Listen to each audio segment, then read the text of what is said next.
Ég heiti Nína Ólafsdóttir. Þetta mín fyrsta skáldsaga, Þú sem ert á jörðu. Þetta saga konu sem elst upp á heimskautasvæði og við komum til hennar þar sem hún að draga fram lífið ásamt hundinu sínum, einsömul, án flestra nútíma þæginda og við sjáum fljótt að það hefur eitthvað mikið átt sér stað í þeirra lífi.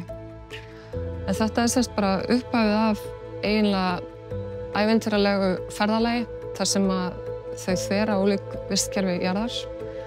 Við komum hana til hennar þar sem hún í heimskautalandi, fylgjum henni yfir hafið, förum í gegnum borgir og eyðimerkur.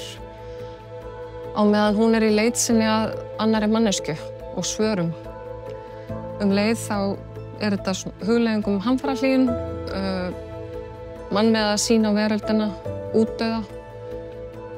Þetta að vissu leyti dystopía en ekki beinlínis hamfarasaga. Þetta svona meira kannski dystopía eftir að rykið sest. Og á sama tíma þá mætti líka spyrja í hvers dystopíu við stödd, af því ég líka að reyna að varpa ljósi á aðra tegundir sem við deilum þessari jörðu með. Ég fæ svona þessa hugmynd þegar ég bara á einhverju allt annarri vegferð. Ég í námi í líffræði og fór svo í starfi í rannsóknum í kjölfarið. En hugmyndin kemur fyrir ansi löngu síðan og það hafa nú komið margar hugmyndir í gegnum árin sem hafa svo kannski bara gleymst eða allavega ekki haldið nógu fast í mig. En þessi var bara ekki þannig. Ferlið að skrifa hana var oft erfitt en líka alveg ofsalega gefandi og með því skemmtilegasta sem ég hef gert líka.